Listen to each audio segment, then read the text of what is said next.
Greetings and welcome back to TV Box Top. Today I have a strange looking TV box specially designed for people who are interested in video conferencing and social media apps that require a webcam, apps such as Skype, Zoom, WhatsApp and Messenger.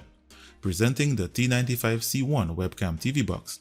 This model has a unique webcam design running on a Rockchip RK3368 Octa core CPU on 2GB of RAM and 16GB of internal storage. Today's video should be quite interesting as there are a few new features in this box that we have never seen before, for example the Rockchip Octa core CPU. So as with all new models, let's keep an open mind and let's see what the T95 C1 has to offer, so stay tuned, that's up next.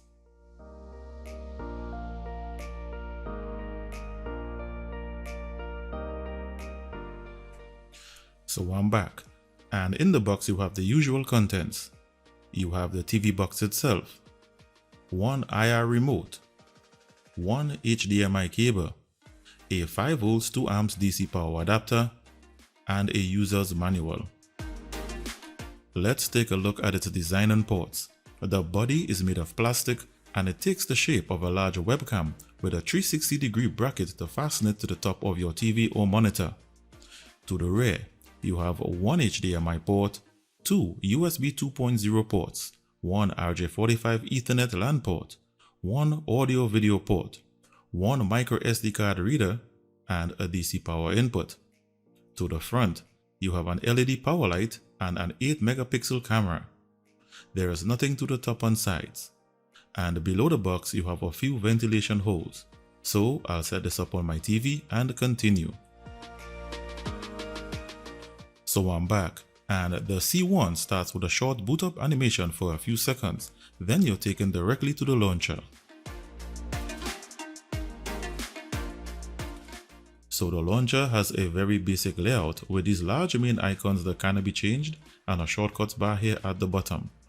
It has a cleanup button for killing apps running in the background and freeing up system resources.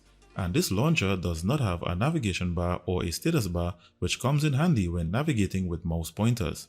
It does however have a multitasking shortcut button that you can access easily with the stock remote. Features of this firmware include 4K display up to 2160p at 60Hz, power key definition options, a default launcher switch, an on-screen hardware monitor switch but you can barely see it because the resolution is so poor, Dolby and DTS audio options, and HDMI CEC options. This box has no root switch, Samba server settings, navigation or status bar settings, HDR settings or Dolby Vision settings. In the apps section, these are the apps that come pre-installed. Most noteworthy is an app to capture footage using the webcam. You have wireless updates, and upon starting up for the first time, there was one update to complete and that was successfully completed. So I'll just take a minute to install some additional apps and continue. So I'm back, and first let's have a look at its system and hardware information. It shows that the box has 2GB of RAM and that is DDR3 memory, and below here it shows the remainder of the 16GB of internal storage. The product description says that it has Bluetooth 4.2, which is represented by the 4 Plus here.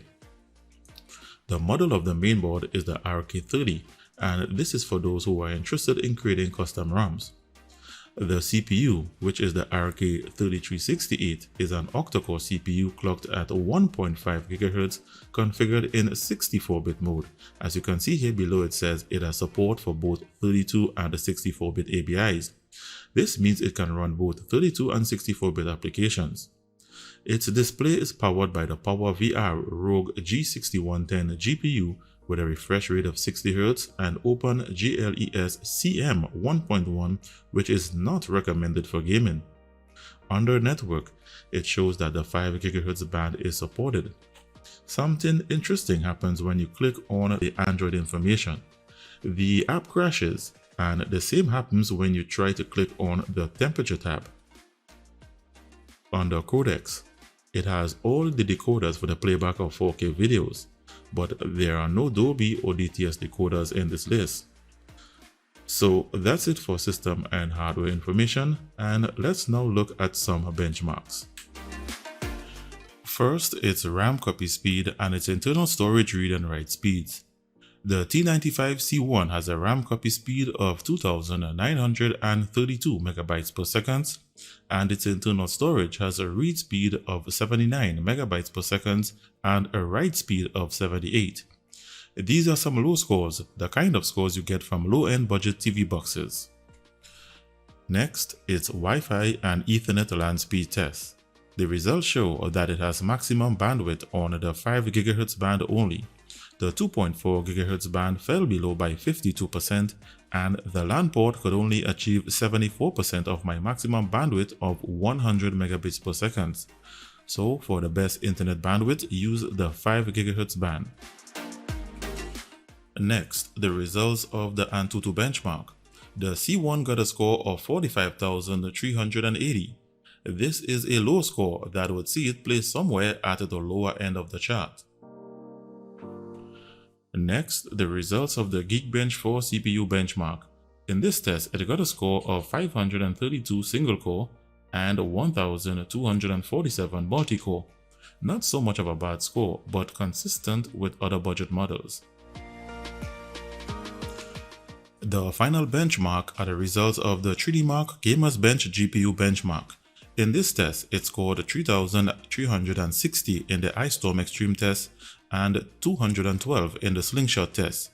So yes, these are some low scores, and it's definitely not recommended to play games on this box. So that's it for the benchmarks, and let's now see where it places on the chart. So those scores are in, and the T95 C1 is at position number 36, which is way down on this list. This signals that it's a budget TV box with low performance and features. So it is what it is. For the rest of this video, there will be no 4K video playback, Dolby and DTS audio test, and no gaming segment. This is simply because the box can't handle it, so it will just be a waste of time. So I will proceed with some of the things that it can do. I'll first start with its root and DRM information. The root checker app shows that the box is rooted running on Android 9 operating system. It does not have a root switch, which means apps that require the box not to be rooted will not work. The DRM information shows that it has Google Widevine Level 3 with no HDCP protection. This limits premium streaming services from playing in HD and 4K quality. I now move on to streaming. Due to the lack of DRM support, Netflix and Amazon Prime Video can only show in basic 480p quality. The next area of concern is YouTube. YouTube plays up to 1080p only, and even at that resolution, the audio quality is very choppy. For those interested in alternative launchers, I installed the ADW launcher too, but unfortunately it did not work. This leaves the last feature, which is supposed to be the selling point of this box, and that is its ability to do video conferencing and use social media apps with the included webcam. The box comes with a dedicated app to control the camera, where you can record video and take snapshots. The picture quality is not HD, but it's good enough for basic social media usage. I opened Skype and did a test call and it works, so the camera will work with all social media apps. Just be mindful that the quality is not HD. In summary, the T95 C1 is a TV box I would not recommend to anyone unless you really need that webcam feature. It will not deliver a good TV box experience, and it lacks all the essential features to enjoy movies and TV shows in high quality.